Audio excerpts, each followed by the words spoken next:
Devine le poids. Jake achetait des légumes pour préparer une recette pour son déjeuner. Il prenait un sac de carottes lorsqu'un homme louche s'est approché de lui et lui a dit « Monsieur, je n'ai pas d'argent sur moi, mais j'ai vraiment besoin de ces carottes. Faisons un marché. Si j'écris le poids exact de vos carottes sur ce papier, vous allez devoir me les donner. Sinon, je vous donnerai ma montre. » Jake a accepté, pensant qu'il y avait trop peu de chances pour que l'étranger devine le chiffre correctement. Le mystérieux type a griffonné quelque chose sur le papier et l'a donné à Jake. Dès que Jake l'a lu, il lui a tendu le sac de carottes. Qu'est-ce que l'homme a écrit sur le papier ?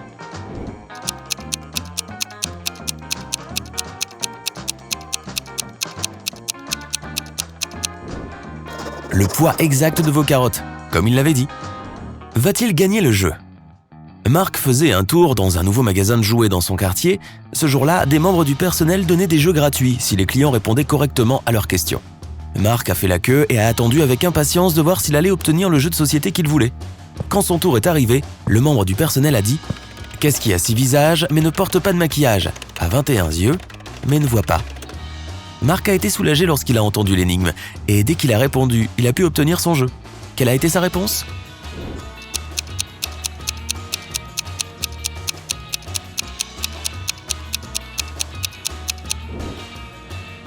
Un D. Les pommes indivisibles. Sam est allé cueillir des pommes avec sa sœur et sur le chemin du retour, ils ont rencontré leurs 4 cousins. Il n'y avait que 5 pommes dans le panier et Sam a dû les répartir à parts égales entre sa sœur et leurs cousins. Mais une pomme devait rester dans le panier qu'il a rapporté à la maison.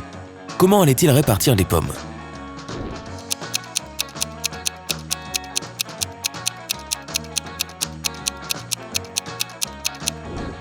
Il allait donner 4 pommes à ses cousins et en laisser une dans le panier pour sa sœur et rentrer à la maison avec elle. Le nouveau magasin. Suzy, l'amie de John, a ouvert un nouveau magasin et elle a trouvé une nouvelle méthode pour fixer le prix de ses articles. Une cravate coûte 35 $, une ceinture 40 $, un béret 25 $ et un blazer 30 $. Avec cette méthode, combien coûterait un sac à main ? «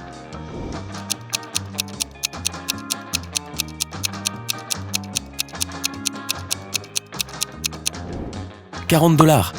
Elle fait payer 5 $ pour chaque lettre dont on a besoin pour épeler un article de vente. Le pommier. Simon a remporté le titre de la personne la plus intelligente de sa ville. Un jour, il s'est réveillé dans la cave d'un scientifique malfaisant, qui l'aurait cru, qui voulait prouver que Simon trichait à chaque test. Il a donc diffusé l'événement en direct sur les médias sociaux pour prouver sa théorie. Il a dit « Très bien Simon, je vais te poser une simple question de maths. Un agriculteur de Californie a un pommier dans son jardin et livre les fruits de l'arbre à une épicerie locale. Le dimanche, le propriétaire du magasin a appelé l'agriculteur pour savoir quelle quantité de fruits il allait lui livrer le lundi. L'agriculteur sait que le tronc principal a 26 branches. Chaque branche a exactement 15 rameaux. Chaque rameau, 8 ramilles, et chaque ramille, un fruit. Combien d'oranges l'agriculteur va-t-il livrer ? Simon a immédiatement donné la bonne réponse. En serais-tu capable aussi ?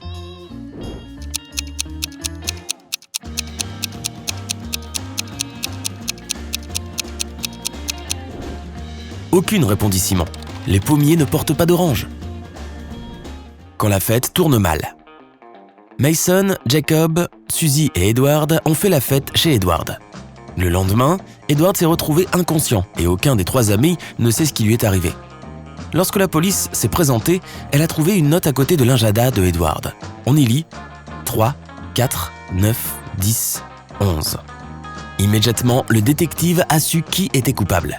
Et toi ?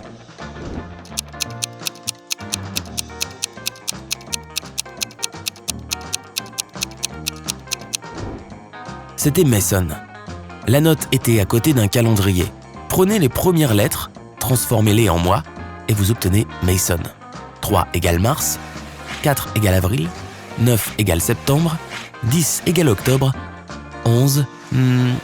lequel est-ce déjà ? Où est Marie ? Sarah et Jamie passaient le week-end chez Marie. Le samedi, ils se sont couchés tard et quand ils se sont réveillés le lendemain, Marie avait disparu. Elle a laissé un mot sur sa table de nuit qui disait « Viens me trouver ici. ENOSR-DL ». Quel endroit la note indique-t-elle ? Une ville ?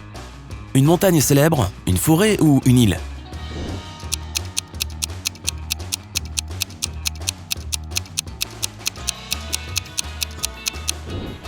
Une ville. Si tu mélanges les lettres, on lit Londres. La bonne porte. Mike roulait depuis 7 heures sur l'autoroute quand son pneu a explosé. Il a appelé à l'aide et on lui a dit que cette réparation lui coûterait 200 $. Il était en colère parce qu'il avait soif, faim et n'avait pas d'argent. Devant lui, toujours assis dans la voiture, 3 portes sont apparues, chacune avec des signes au-dessus indiquant où elles menaient. La première ouvre sur une salle pleine de nourriture. Hamburgers, spaghettis, homards et pizza. La deuxième ouvre sur une salle remplie de boissons. Des boissons énergétiques au soda et au thé glacé. La troisième porte a $1 million en espèces. Quelle porte Mike doit-il ouvrir en premier?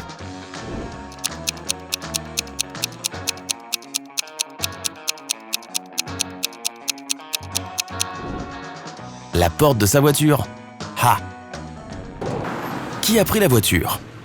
Monsieur Ronald est rentré chez lui après 3 semaines de vacances et a constaté que sa voiture avait disparu.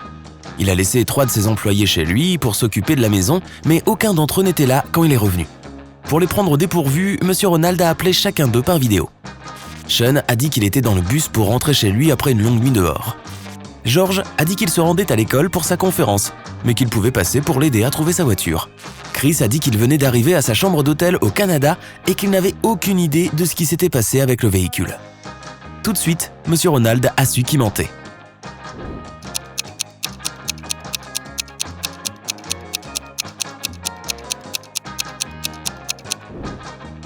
C'était Chris. L'horloge derrière lui indiquait exactement la même heure que celle de son téléphone. Il n'était pas au Canada. Le bon chemin. Luc faisait de la randonnée dans les montagnes depuis 2 jours quand il s'est perdu. Il se retrouve devant 2 chemins. L'un mène à une ville voisine et l'autre le perdra à jamais. Il y a là 2 jumelles qui savent quel chemin mène à la ville. Luc ne peut leur poser qu'une seule question, mais il y a un autre piège. L'une des filles ment toujours, l'autre dit toujours la vérité. Et Luc ne sait pas laquelle dit la vérité. 25 minutes plus tard, Luc arrive à la ville voisine. Qu'a-t-il demandé aux filles?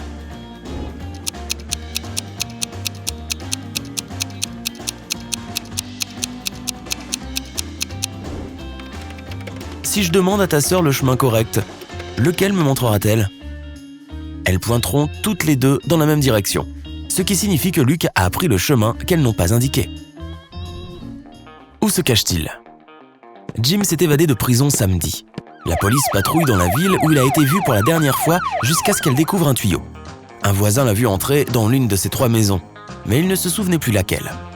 La police a examiné les maisons de plus près et l'a arrêté. Comment ont-ils trouvé la bonne maison?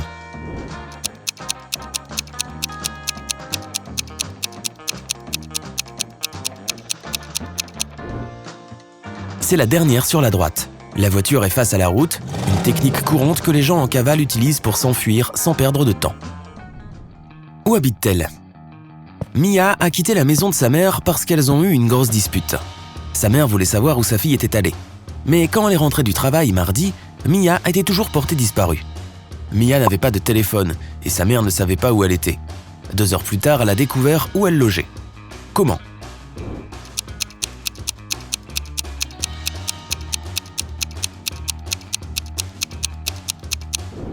Elle a composé le dernier numéro du téléphone et a dit à la personne de l'autre côté qu'elle avait gagné au loto. Elle lui a dit qu'elle avait besoin de son nom et de son adresse pour lui remettre le prix. Quelle est la bonne porte? Shane est un archéologue qui s'est introduit dans des grottes souterraines en Égypte. Quand les gardes l'ont repéré, ils se sont mis à le poursuivre. Il a couru vite et est tombé sur... Oh, devinez quoi?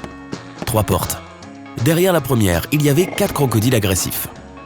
Derrière la deuxième, il y avait une bombe qui allait exploser dans 5 minutes. Et derrière la troisième se trouvait un étang sale rempli de bactéries et de parasites. Quelle porte doit-il choisir?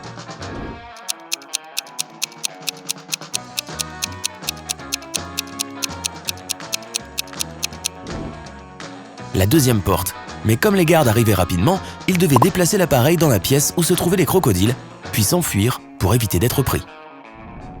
La valise perdue. Jenna et Neil sont rentrés de leurs vacances à Hawaï. À leur retour, ils ont découvert que leur valise n'avait jamais atteint la zone de récupération des bagages. Elle avait été perdue ou volée par quelqu'un. La valise était munie d'un verrou. Quand la sécurité de l'aéroport s'est présentée, ils ont interrogé 3 personnes qui avaient des alibis convaincants. Le steward a dit qu'il avait fouillé l'avion et n'avait trouvé aucun bagage. Le capitaine a dit que la valise avait probablement été oubliée à Hawaï, mais que personne ne pouvait l'ouvrir car elle était fermée à clé. Le garde de sécurité de l'aéroport a dit qu'il venait d'appeler l'aéroport d'Hawaï et que personne ne savait ce qui s'était passé. Immédiatement, la police arrête le capitaine. Pourquoi ?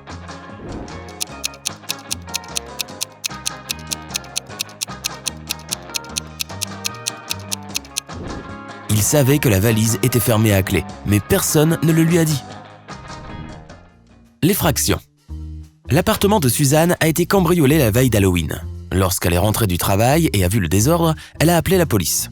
La porte ne présentait aucun signe d'effraction, juste une fenêtre ouverte. Les inspecteurs ont interrogé 3 de ses voisins. Madame Ruth était en train de tricoter une paire de gants pour son arrière-petite-fille. Michael a dit qu'il avait travaillé 14 heures la veille et qu'il avait dormi toute la journée. Denis a dit qu'il s'était cassé la jambe et qu'il n'avait pas quitté sa maison pendant 3 semaines. La police a immédiatement su qui était coupable.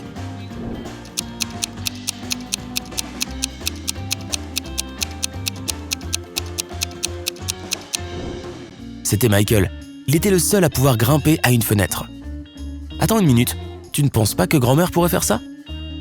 Tu devrais la voir faire des burpees.